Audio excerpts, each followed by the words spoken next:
Okay, welcome to Into the Channel, a podcast primarily about women's football. Before we hit the pitch, if you enjoy the show or love women's football as much as your boys do, kick it with us already. We're doing it every single week, spanning the wide world of women's football. And this week, we are spanning. Subscribe, follow YouTube, Spotify, Apple Podcasts, or wherever you like to watch or listen at ITC_pod on X. I am your host, Dino DeCespedes, and as always, I am joined by my co-host, Mr. Grant Engel. What is up, man? I'm feeling fantastic, buddy. Some good matches. We're getting dangerously close to the end of the actual most important matches in the European leagues, which gets me in my feels a little. But luckily, we got a pretty good league over here too, so still plenty to watch and discuss. Yeah, we'll have to do one of those heartfelt montages of us laughing and having jolly times on the show under some very emotional contemporary elevator music. One shining moment, perhaps. Perfect. Lots of football this week to cover. Where would you like to get started? Let's start in chronological order, as we are one to do from time to time. Friday afternoon over here in the U.S., Friday evening over in France. I thought it was a banger of a match. I managed to, not that anybody cares, but I managed to block out all social media. I didn't look at the FootMob app. I absorbed the match relatively late at night with a beverage or two, completely unencumbered by any knowledge of the results. Nice. Lyon 2, PSG 1. I feel like this D1F final requires the cracking of a beverage. Look at you. It's a team effort out here. It's been a long season. That was a good sound. Appreciate that. Cheers. So let's talk about it. So Tabitha Chawinga looked like the best player on the field, maybe for either side. I think you can make an argument maybe for Wendy Renard, maybe a couple other players. Wendy Renard sneaks under the radar sometimes as the best player on the field. But I digress. Tabitha Chawinga, in a losing effort, was the most dangerous player pretty much at all times for PSG. She got her goal. We'll talk about that probably a little later. I understand this. It's probably a little weird talking about a player on the losing team. I just thought it was a Herculean effort from her in what ended up being a match that was closer than it probably should have been because of her. I agree with that. I kept thinking to myself, all right, the next goal, who might it come from? And it was always Tabitha Chawinga at the top of the list in terms of like who was the favorite in that category. Yep. I was always expecting her to be next. So I wanted to hit a couple stats real quick that I thought were really interesting and kind of lost on my first viewing with the naked eye. So Lyon lost the XG battle to PSG, 0.5 to 1.1. That one's not so surprising. Lyon, though, only managed 40% possession. They had less pass accuracy by a good amount, 75 to 84. And PSG completed 200 more passes than Lyon. And then Lyon only managed 2 shots on target, both of them for goals. Pretty good percentage. You can juxtapose that against PSG's 5 shots on target from 11 shots total, and was only able to cash in, obviously, the one time with the Chawinga goal. In your watching of the match, is that what it felt like? When I was watching it, I kind of felt like Lyon was in control of the match, even though all the stats seemed to fall in favor of PSG. I think that was kind of my feeling as well. And I'm just going back and looking at it real quick. I think we might just have to accept, like in the last PSG Lyon match, the second leg of the semifinal, PSG won the possession battle there too. And I just think that Bon Pastor and that talented midfield, the anchors that they have in defense, are just like, we can play without the ball and still kind of dictate the terms. And it just seems like they're talented enough to do that. So it's like, it's taken several times for me to see it. Maybe I'm a bit slow on the uptake on this end, but I was just like, oh yeah, they just might not give a shit about holding the ball that much because they know they have that clinicality in the final third with Diani and Cascarino and insert 5 more players here. They're just like, okay, yeah, you hold the ball for a while and then we'll take it off you and then we'll score. Yeah, that's exactly right. I mean, they ran a similar playbook to the one they ran as well against PSG in the Champions League, which is let's sit players back. And to your point, if they want to break with 3 players, how about breaking with Cascarino, Melchi Dumornay, and Danielle Van de Donk? Pretty good. Or Cascarino, Diani, and Damaris. So, in like every opportunity they get, it's like, okay, we'll commit 7 field players to the back. Just keep, lock things down, and we've got 3 Ferraris that are just going to kind of do donuts up there in the final third and see what happens. And I think you think about that first goal, the ball from Danielle Van de Donk, magic to Cascarino. Yeah. And obviously Cascarino, like, continuing to find more and more of her groove as this year progresses, and she just seems to be peaking at the exact perfect time for Lyon. But what a ball from Van de Donk, and just a monster goal to open up the scoring in this one. Yeah, I think Cascarino, and we've talked about it too, because she was coming back from injury and she missed the World Cup. Like, you and I, frankly, will just raise our hands. Like, we didn't know much about her. Like, we knew she was a good player. We read in the World Cup build-up, like, oh, okay, they're missing Cascarino, and she's apparently a good player. Now, watching her play, you could probably drop her on a lot of teams, and she would be the best player on a lot of different teams in the world. Like, she's incredible. The skill at pace and the shooting at pace just continues to amaze me every time I watch her. I totally agree with that. And just as you were saying that, Lyon don't have a player like her. And it's so interesting when you think about their attacking players. They're all kind of like different makeups. Yeah. Cascarino, Melchi Dumornay, Diani, Hegerberg, Le Sommer, like Van de Donk, De Brits, like these are all players that have like very different makeups, that bring something different. And it's like, now you have to contend with a specific 3 or 4 that are in attack mode, and you haven't seen these 3 or 4, even though these two teams have played 91 times this season. Somehow this combination is the first time that's come up. But just credit to Lyon. I think they're just so difficult. I think the other standout player, I mentioned her just a few moments ago, Melchi Dumornay. Yeah. She is so strong and so opportunistic. She had a few monster plays I just kind of need to call out. Obviously, the tremendous gaff from Kietersnik, where Dumornay is putting pressure on her. That becomes Lyon's second goal, essentially the winner in the match. Yeah. There was another play in the second half where Chewinga's out on the break. She's one-on-one with Carpenter, who, give me the whole supercut of Chewinga Carpenter one-on-ones. But nice. Chewinga's attacking. She's going at Carpenter. Carpenter's holding up. Gio's behind. And, in that instance, a lot of open field, you kind of favor Chewinga, even though she's going 2-on-1, just because, she's so powerful, so unpredictable. And our guy Camp Hope, you can hear him kind of starting to get animated with this break. And Melchi Dumornay covers about 40 yards in like 2 seconds and scoots right into the back of the play. Before you know it, she goes from the opposite side of midfield to firmly in the defense.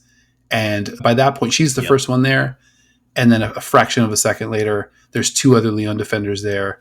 And our guy Camp Hope says, and I quote, 5 white-shirted players between her and the goal.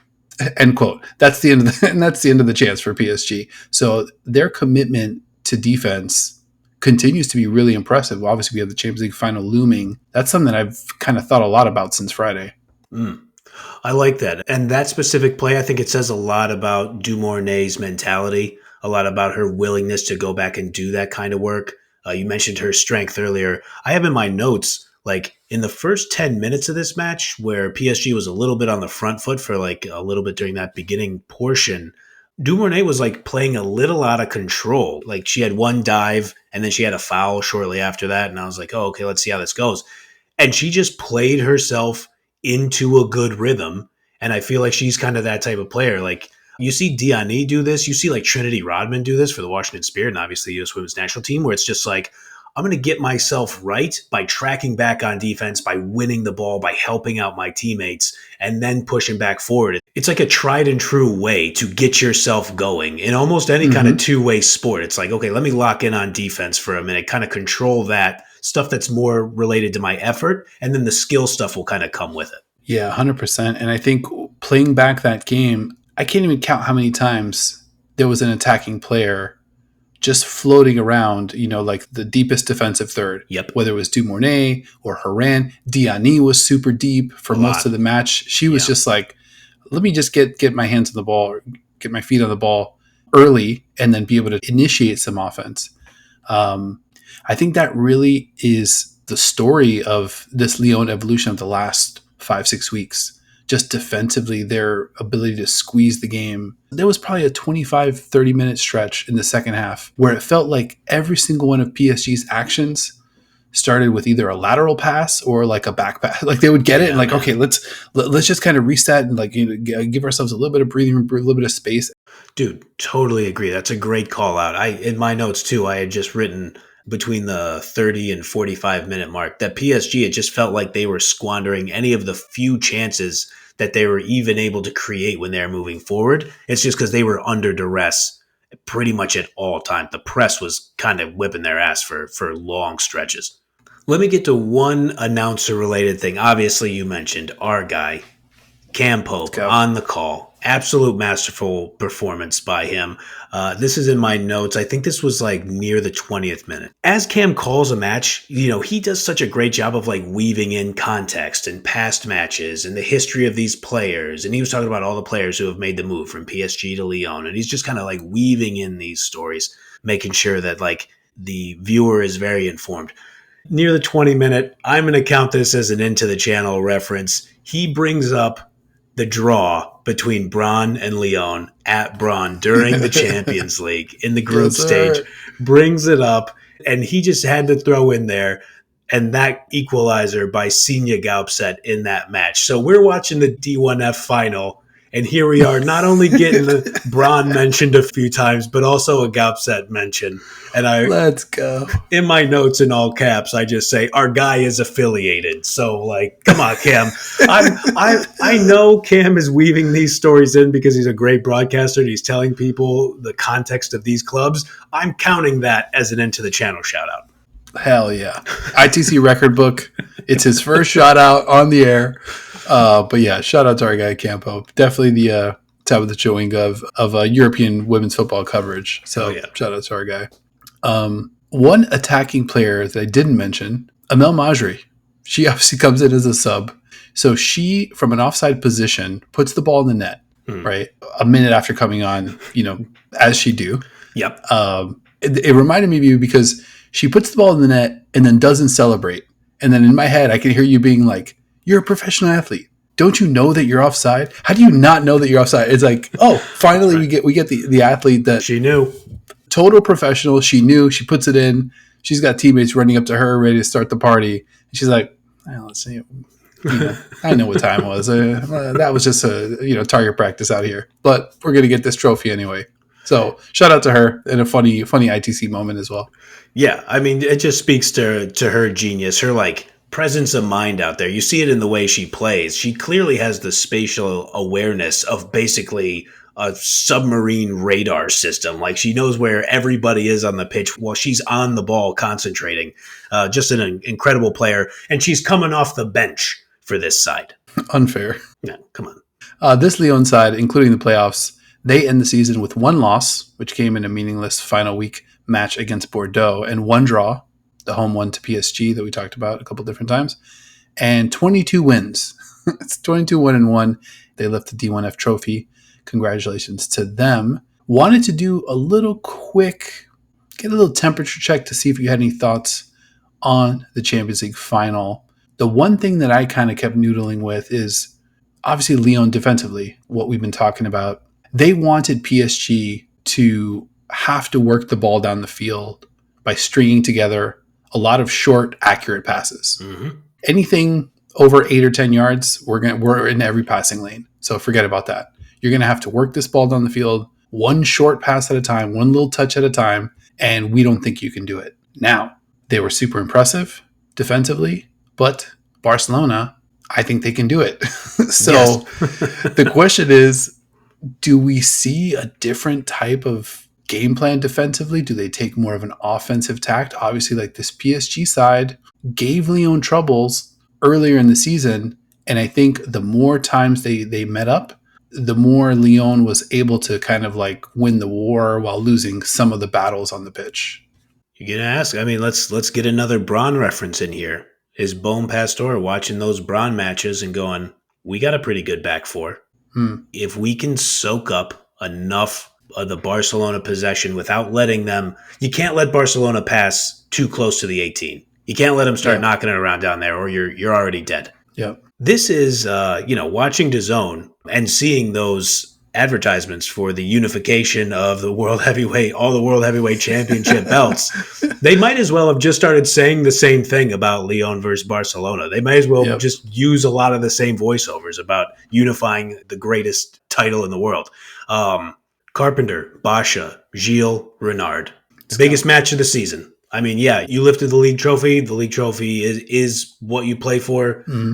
We're talking about you are now put up against the team everybody says is the best in the world, and you have a legitimate claim to that title as well. Can you four match up against the offensive juggernaut that is Barcelona? I think you're spot on. I think that's going to be the match, and I'll take my one take chip and bet that Bon Pastor and Lyon play a similar style to what they've been playing. Go with what got you there. Interesting. There's also some tape that Bon Pastor can go to involving Myra Ramirez and Chelsea, and maybe thinking about Melchi Dumornay a little bit in that Myra Ramirez role. Some similarities there, definitely from a physical standpoint. Great goal. From a speed and assertiveness standpoint. My one prediction around lineup, I think we'll be surprised by the Lyon lineup. Interesting. It's something that Barcelona won't have had a lot of chances to digest tape on, because I think Lyon's going to have to be a little bit offensive minded. Sure. Because Barcelona, I feel like they're going to score unless Lyon just kind of wants to make it maybe a 1-0 type game. Yeah. Because they have the defensive-minded players to do it. Like, even their attacking players defensively can give you a lot of trouble. Like, there are dogs out there. Haran, Van de Donk, Damaris. Like, it's not just the back four. Like, and then you have Dumornay and Diani tracking all the way back. Mm-hmm. And they're tough to get the ball from too. I think we're going to see a legitimate change of pace and a good amount of surprises come Saturday. I can see it. I can believe that. I mean, you talked about Marjorie's no celly because she knew she was offside. You remember when she scored that goal against PSG in the semifinal, and she hit you with the call me? She might just go into Sonia's office this week and be like, you want some offense to start the match? How about call me? Let me in the starting 11. So that could be interesting. 100%. I want to shift gears now to the WSL. Mm-hmm. Briefly mentioned, maybe Chelsea, maybe Myra Ramirez, they might be a blueprint for what Lyon wants to do against Barcelona. They had their own season finale. This one went down Saturday. Let's start with Chelsea at United, Old Trafford. They're ahead in goal differential coming into the match, tied on points. What did you see in this one? Chelsea 6, Manchester United 0. The rare time that those Reds get drubbed 6-0, and I don't laugh like a maniac, like a cartoon villain as it happens. But Chelsea came out from Jump Street. We got a Johanna Ritting-Kanerud game. We got a Girl Wrighton game. Manchester United's players out on the wings just had nothing for those two. And no disrespect to them. They leave this season finishing 5th in the table, probably a little disappointed with that, but they lifted the FA Cup trophy. A lot to build on for United. I actually have faith in their women's side to be good. We'll save any other discussion for any other Manchester United teams for another time. But, I mean, they got cracked in this one, man. They didn't have a chance. And I think it goes back to, I mentioned those two outstanding wings that they have. But you talked about her, Myra Ramirez. She set the tone, and nobody was backing down from there. Oh, my God. Watching Myra Ramirez just physically dominate these one-on-one battles, these one-on-two battles, is just a marvel. She just is unstoppable. She's just unstoppable. Like in the NFL, they say, okay, you got to protect the edge or get around the edge. She gets around the edge all the time. All the time. Up the sideline. She just does it whenever she wants. And she can do it with her speed. She can do it with her body positioning. She could do it with her nudging and, sort of like kind of grappling with it. And she's doing this all while controlling the ball and running at max speed. Yeah.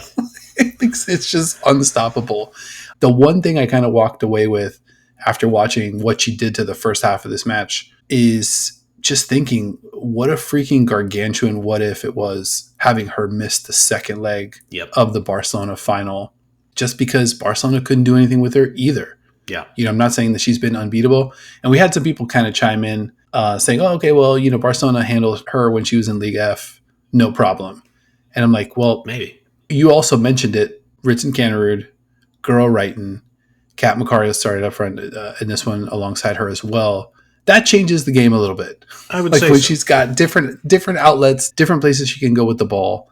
It just turns her into the most dangerous player on the pitch. Yep. By a lot. I mean, I think you look at her score line. This is unbelievable. Title on the line at United Old Trafford, like we mentioned. In 57 minutes, she logs 2 goals and 2 assists in 57 minutes. It's unbelievable. Yeah, I saw some of those comments. I mean, you know me. I think I've mentioned it. I am a big soft boy, so sometimes I don't look at the comments when stuff comes out, and Dino has to nudge me in and be like, "It's all right, buddy. The water's fine." Like whatever. And then I'm like, "Oh, okay. People are actually very nice on the internet. Look at that." So we appreciate you guys. But I did see some of it, and I thought some people raised some valid points. I saw one comment said that Ramirez had 0 goal involvements against Barcelona in her last several matches. On paper, that is fine, but you can't tell me in that first leg, Chelsea-Barcelona, maybe that's why we should share the ITC record book with everybody, because Mayra Ramirez had the goal involvement in that 1-0 win over Barcelona in Barcelona. So, yeah, she makes a very obvious difference. And it's a massive what if for Chelsea. It's a bummer that we didn't get to see it. I feel like we got something kind of taken away from us. I can't imagine how bad Ramirez feels about it. But if you're not healthy, if you can't play, or if you're risking catastrophic injury, don't play. So we just got to live with the what if now. Yeah, the ITC record book point is so clutch because on the Aaron Cuthbert goal, I believe it went either Ramirez and Lawrence had a little 1-2. Then they get it to Cuthbert, who goes to Newskin, and then back to Cuthbert, and then she fires it. Yeah. But that's all created from Mayra Ramirez's relentless pressure. 100%. Deep into, Barcelona's end that turns into the Aaron Cuthbert shot. So, I don't know. In my book, in our book, ITC personal record book, an absolute goal involvement. Well, I think we actually might have credited her with an assist. So, shout out to her. There we go. Next on the list, Emma Hayes, Chief Vibes Officer. Just living her best life. She's just Jack Black in School of Rock. Just, I love it. Just doing everything that she wants, everything that she deserves to be doing. Yes. A much deserved trophy. And it looks like, to the naked eye, that she enjoyed the journey of that final 90 plus minutes as well, not just the destination. Yeah, I'd say so. And there are a lot of different markers for a great manager or a great coach. And the way that the team came out and played, it's not like they weren't going to try, if somebody else was their manager, but you could tell internally that those players looked at each other and were like, no way are we letting her go out like this. They're already super bummed about the way the Champions League ended for them. Once Ramirez got the first goal, I was like, okay, United's probably in trouble. And then Cannerud gets the goal in the 8th minute, and I was like, okay, it feels like they might be in real trouble, and the title is definitely over, from my perspective, from Manchester City's perspective. And yeah, Laetitia had a chance. She put one over the bar, but Chelsea was just going to choke the life out of them throughout that whole match, and it just felt like they had kind of banded together and was like, we're doing this for Emma Hayes alongside ourselves, because obviously they're professionals and they play to win, but Chief Vibes Officer is perfect. Jack Black in School of Rock is perfect. I mean, she's just firing off zingers during the press conference. She's just letting everybody know. I mean, I don't think there are a shortage, especially anybody who's consuming this program who are U.S. Women's National Team fans, but anybody who's not too familiar with Emma Hayes' game, I think U.S. Women's National Team fans are going to love her as the manager. I think they're going to appreciate her honesty, her wit, and the matter of her being one of the greatest tacticians in the world right now. Oh, yeah. I mean, an absolute new era for this U.S. Women's National Team. In the interim, though, shout out to Chelsea. They get it done. And also shout out to Fran Kirby. Yes. Wraps up her Chelsea career. Beautiful bookend to end her run. Legend. It's kind of like, I don't know. Yeah, Chelsea legend. I think that's 100% fair. Yeah, great point. Good to see her sent off that way. Not sent off with a red card, to get a going away party, so to speak. Very interested to see her next move, where she might be off to. I think that's going to be a real point of interest for a lot of clubs out there. I got to imagine she's ended up on a lot of clubs' lists already. But yeah, onward and upward for them, and I'll just do it. I'll do it to myself. Are you ready to transition to the second place match? I'm ready. Let's go. Floor is yours. So Manchester City 2, Aston Villa 1. You could also say Manchester City, not nearly enough, Villa 1, even though they won the match. And it's good to end the season on a win. It's an accomplishment to finish second in the table. It's better than finishing third in the table and having to go through that road that we talked about for Champions League qualifiers. They get that little bit of an easier road.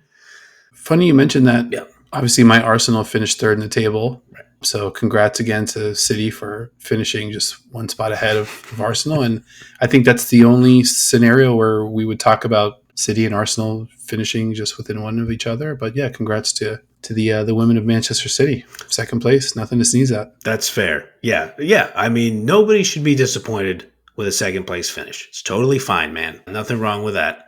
Appreciate it. I mean, it goes back to what we talked about a few weeks ago, and I was lucky enough to see it in person to cover the match there.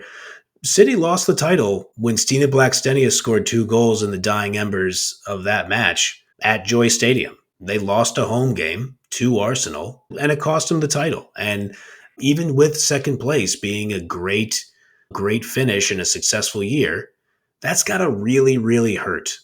Mm-hmm. Obviously, there's worse places to finish. Sure. From time to time, second place could be a really solid stepping stone into something greater down the line. So true. That's something that the squad at City can hang their hat on for sure. In all seriousness, great season from them. I just kind of wanted to run through some of the highlights. So obviously, they were able to string together 14 straight WSL wins, including a 1-0 victory at Chelsea. Pretty good. Yep. Bunny Shaw. Hate to see her season end with the injury, but she also took home the FWA and WSL Player of the Year, Golden Boot, first in goals. And the squad from City kind of dominated a lot of the big-time statistical categories. Looking league-wide, Chloe Kelly, second in shot-creating actions. Lauren Hemp was first in goal-creating actions and first in assists. 19-year-old Kira Keating, she led the league in clean sheets with 9 and saved 80.3% of the shots on target she faced. Also best in the league. Nice. 19 years old, not too bad. Not counting Shira Musovic, who only appeared in 7 matches. Yui Hasegawa, midfielder, second in the league in pass completion, 89.4%. Again, from the midfield. Pretty fucking awesome. Yeah.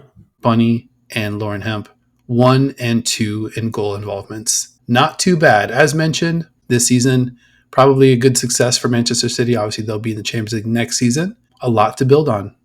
Yeah, I appreciate that very sunny look. And I think, when they get into Champions League qualifying, I know you and I will be locked in once again. I think whatever happens, you and I will be just watching UEFA Women's Champions League. So Stay tuned, because the plan is to cover it again, unless everybody stops watching at once. I'm not recommending anybody do that, but we'll be locked in again. We'll still cover that shit. Yeah, that's true. Yeah. That's I'm going to not cover it. Yeah, I don't care. Yeah, we'll just be talking to each other again. We've done it before. Let's go. So all that is to say, I want to see Bunny Shaw play in the Champions League, because I think that would be a good thing. And with that, you mentioned the win over Chelsea on this run to end the season. Again, not to be a negative Nelly here, but in their 2 matches against Chelsea in a season where we lose the title to Chelsea, we beat them once, and then the other match we played them in was a draw. So we didn't lose to Chelsea. Our 2 losses, both to Arsenal, both home and away, and then a 1-0 loss at home to Brighton. So that's the difference in the title. Again, I guess I need to stop looking at all the things that are the difference in the title. It's just like, damn, I thought we were going to win the title. I thought we had the title. We had the best player. Happens to the best of us across the various leagues and teams that we watch and root for and follow. Anything else you want to hit before we talk a little NWSL? I think that's it. Okay, I'll stop being a baby now. I can't always get my way with everything. You're right. There were some other results that I did enjoy this weekend. Lauren Hemp was great. Leia has been great all season. Mary Fowler is excellent. Like a lot of things to look forward for Manchester City Women's Football Club. So me being a big old crybaby, that's over now. So you're Seattle Reign. Oh, yeah, that is right. Speaking of being in the building, we're just hours removed from that one going final. Your Seattle Reign, or the Seattle Reign, hosting the Orlando Pride. Mm-hmm. This one was interesting. Obviously, Orlando going for their 7th win in the row. They were looking to become only the 3rd team ever to do that in the NWSL. Nice. They were able to get it done, which they were. They now are the holders of the longest win streak in the history of the league. Pretty awesome. And your Seattle Reign, obviously you were there. I'm dying to hear what you saw. Orlando Pride 3, Seattle Reign 2. I'm going to start with the post-match press conference. I'm going to do a little bit of a departure from our typical chronological style. So the 2 players who were made available at the press conference were Angarad James Turner, who had an excellent goal in the first half to really kind of change the momentum of the match, and Ji So-yun. I asked a question to G specifically, but it was really, I always lob them up for both players. But I basically prefaced it to G saying, you've played against a lot of great players in your career, whether it's for Chelsea, the Korean national team, now here. What is different about Barbra Banda? And I will tell you, I didn't take it personally. I don't think it was directed toward me. I don't think it was directed toward anybody. I was kind of like had my head down looking at the stats, kind of doing my thing on my computer, just trying to make sure. Ji So-yun, and I do not blame her, extremely annoyed by the circumstances that this club is in right now, visibly frustrated. And she was very, very cool answering my question. She was like, Banda has, she mentioned that she's played against Banda twice for Korea. Korea played Zambia in a few matches, I think she said relatively recently. And she just mentioned, Banda's pace, obviously, but then her strength and her positioning, and that she's just a great player. Mm-hmm. That was understandable. Then Angarad James Turner jumped in, said, Banda has looked incredible since coming into the league. And I agree with James Turner on this, but she said, I think we actually played pretty well against Banda, which is funny to say because Banda had a brace in this match. But I still agree. James Turner was basically saying, she said something to the effect, I'm paraphrasing, we kept her quiet throughout most of the match, and we were able to nullify some of the real threatening instances that she typically creates throughout a match. And I just want to say, how much does that speak to the greatness of Barbra Banda? I think it's pretty clear that, she could have had more, and the defense played about as well as you could play, and she had 2 goals. I understand what James Turner meant by that, but I think there's a little caveat. So Banda, what makes her different is not just 80% pace, right? What makes Banda so good is she has that blazing pace. She's got the football IQ, but from what we've seen of her this season, she's scoring all different types of ways. Mm-hmm. She's drawn multiple penalties. She finds the header for the first one. The second one, just before literally any player on the pitch could react, the ball's in the back of the net. Yep. And that's not really just pace. Nope. That's processing power, actually power, on these shots, and then just an explosiveness in a very small area. So Banda's the type of player where you could take her runs, her scary runs away. It's okay, she's going one-on-one, against, I don't know, Huerta or something. Yeah. This is scary. Okay, now we kind of tamp that down. We got that attack under control. But that's really just a fraction of her game and how she's going to be able to score. I think you can't take everything away. Nope. You've got to sort of pick your spots. Say, we're not going to get beat this way. We'll live with it if she gets a couple of these types of looks. That is extremely well said by you. And you nailed something that I was actually thinking about during the match, was that right before the equalizer that Balser scored for Seattle Reign, Olivia van der Yacht, who had her hands full as a defensive midfielder with Banda for long stretches of the match, she was able to stop one of those one-on-one runs with Banda pushing the ball up the field. Van der Yacht's able to take the ball off her. Fishlock hits the great pass over to Balser. Boom, equalizer. But just doing that one time, Banda's just oh, okay, how about the next 10 plays in a row where I'm dishing, I'm making a run and creating a big hole for somebody else to run through and all that stuff. There's just no real way to stop her. Stopping her, that's off the table. And to your point, you can't take away everything, but can you at least make her make as many difficult decisions as you possibly can. It's like what teams used to try to do to Michael Jordan. I mean, we could just start comparing Banda to like every great athlete we've ever seen in our lives, I think, at this point. I don't think it's too early.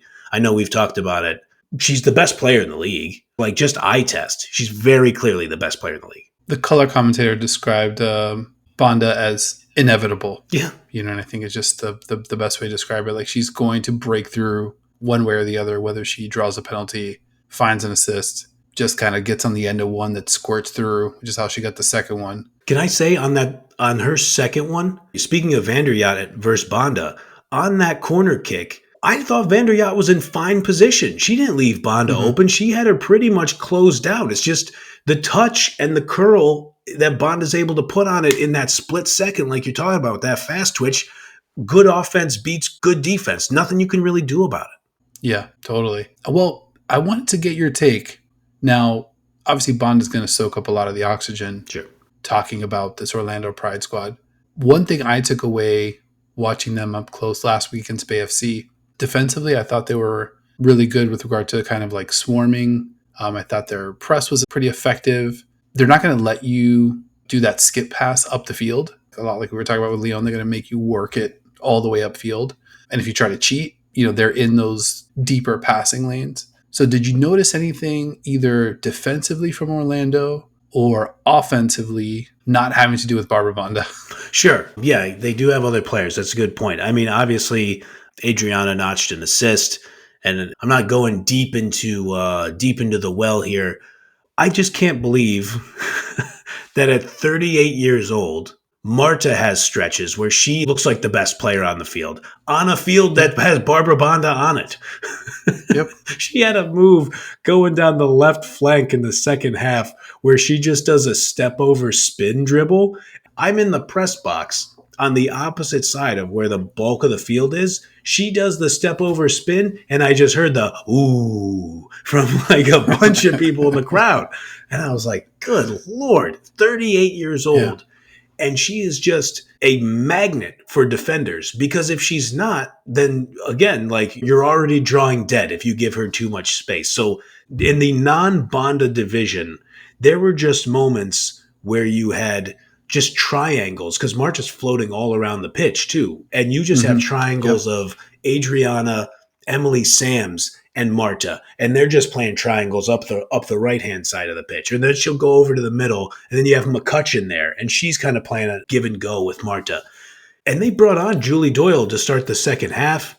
They brought in Allie Watt. They're just bringing on more good players as the match goes on. So, I mean, we've talked about their depth. Non-Banda division, you just have a ton of really good, really useful players out there. And then you have Banda as the tip of the spear. Totally agree. I think Banda almost set up Marta for a goal second half. Great save. With a sick cross. Yeah, tremendous save. Yeah, like I said, I mean, and I think Marta, not sure even how many minutes she got last week, but we talked about it. Seb Hines, he's earning his paychecks the other way this season, trying to figure out what to do with all these pieces. Yeah.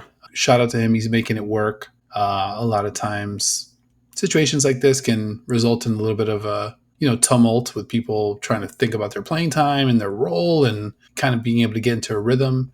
But both players in the presser last week and Seb Hines talked about things starting with the defense. And I think that's really, to our earlier conversation, a great way to kind of like build some synchronicity within the team and figure out, okay, now I know where you're at. We're working together defensively as opposed to just, all right, Banda, go, run. Right. Sometimes what we see from her on that Zambian national team.